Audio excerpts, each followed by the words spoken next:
बहुत पुरानी बात है। राजा रुद्र प्रताप बहुत प्रतापी और निडर राजा थे।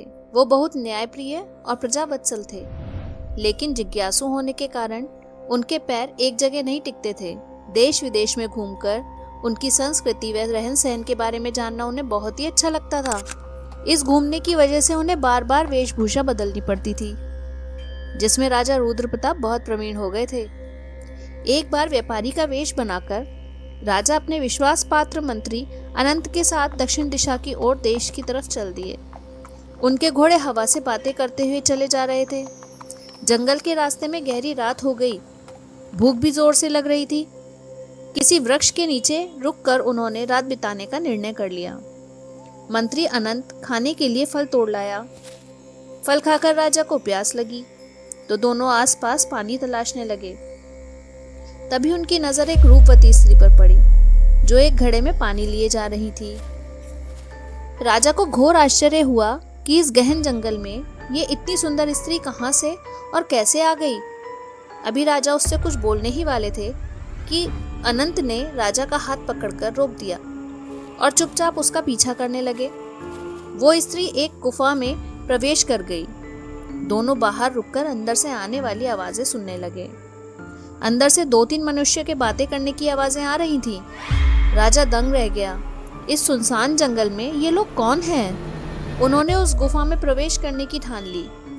जैसे ही दोनों ने अंदर प्रवेश किया, वो मनुष्य एकदम सचेत हो गए, क्योंकि वहां उड़कर आए सूखे पत्तों की चरमराहट उन्होंने सुन ली थी। राजा और मंत्री अनंत ने देखा कि पुरुष और 3 स्त्रियां हाथ में डंडा, तलवार और कुल्हाड़ी लिए बिना बुलाए किसी मुसीबत का सामना करने को तत्पर हैं। उनमें से सबसे बड़े दिखने वाले मनुष्य ने कड़क कर पूछा, ए, कौन हो तुम और यहाँ कैसे आए हो? तब राजा बोले, हम राही हैं और राह भटक कर इस जंगल में फंस गए हैं। राजा रुद्र प्रताप ने अपनी कमर से बंधे तलवार व कटार दूर फेंकते हुए कहा, हम आपका किसी प्रकार अहित नहीं करेंगे।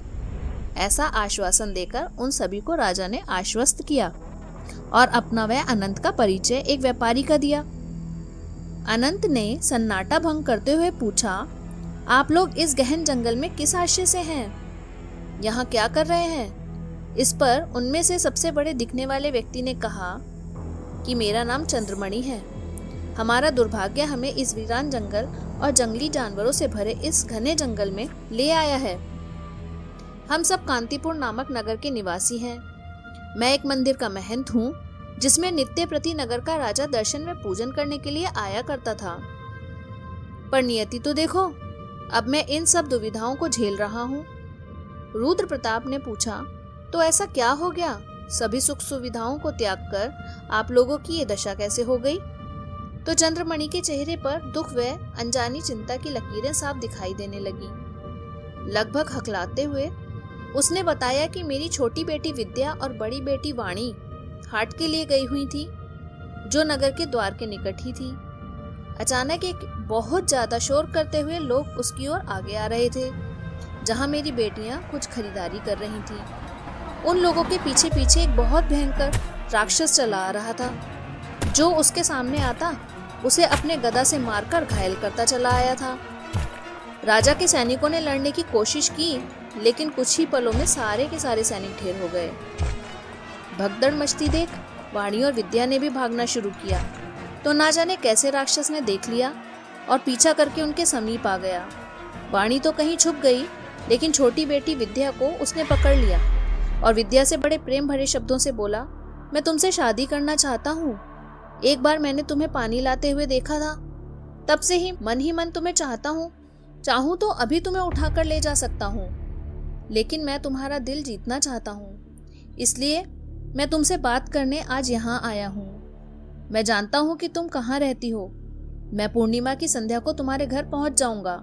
मेरी दोनों बेटियां बहुत डर गईं और भागकर घर आ गईं। घर आकर सविस्तार सारी बातें हमें बताईं। हमारा खून खौल गया, किंतु उस राक्षस का हम बिगाड़ भी क्या सकते थे? माया जाल में वो बहुत निपुण है। हम दौड़कर राजा की शरण में चले गए।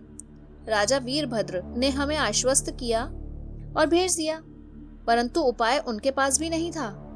मैं अच्छी तरह से जानता था। एक रात मेरे घर के पास पदचाप सुनाई दी। हमने अनुमान लगाया शायद वही राक्षस हमारे घर पर नजर रख रहा है। मेरे दिमाग में एक उपाय सूझा। मैं एक ऐसी वनस्पति जानता हूँ जिसे खाकर मनुष्य कुछ घंटे के लिए अचेत हो जाता है। अगले दिन जंगल जाकर वह औषधि ज्यादा मात्रा में तोड़ लाया। थैले में रखी वो बेहोशी की वनस्पति इतनी तेज थी कि उसमें बहुत तेज गंध आ रही थी। मैं जैसे तैसे घर में घुस गया। अब बारी आई राक्षस को दवाई खिलाने की। वाणी ने विद्या के कानों में युक्ति सुना दी। बातें करके दोनों खिलखिलाकर हंसने लगी। मैं उनकी युक्ति में उनका साथ देने के लिए तैयार हो गया था। थोड़ी देर में बहुत स्वादिष्ट लड्डू बनने की खुशबू घर में फैलने लगी। मैं सारी बातें समझकर मुस्कुरा उठा। रात को ये नशीले लड्डू एकदम तैयार थे। रात के दूसरे पहर में हमें भारी कदमों की आवाजें आने लगी। मेरी बेटी विद्या ने वो नशे के अचेत करने वाले लड्डू लेकर खिड़की पर खड़ी हो गई और जैसे किसी मनुष्य से बात करते हैं वैसे ही अदृश्य राक्षस से मीठी मीठी बातें करने लगी। क्या आप मुझ पर भरोसा नहीं करते हो, जो मुझ पर नजर रखने के लिए यहाँ घूम रहे हो? राक्षस की खुशी का कोई ठिकाना नहीं रहा और जल्दी से वास्तविक रूप में आकर खिड़की पर खड़ी मेरी बिटिया के पास आकर खड़ा हो गया। मेरी बेटी ने कहा, मैं तुम्हारा नाम भी नहीं जानती, ना तुम्हारे विषय में कुछ जानती हूँ। तो राक्षस एक बड़े आज्ञाकारी बच्चे की तरह अपना परिचय देने लगा। मेरा नाम अभिजीत है और मैं नगर के बाहर एक गड्ढे से होकर जाते हुए रास्ते से पाताल लोक से आता हूँ और पाताल का राजकुमार हूँ। मेरे पिता वहाँ के राजा हैं। मैं तुम्हें बहुत चाहता हूँ। तुम मेरे साथ हमेशा खुश रहोगी।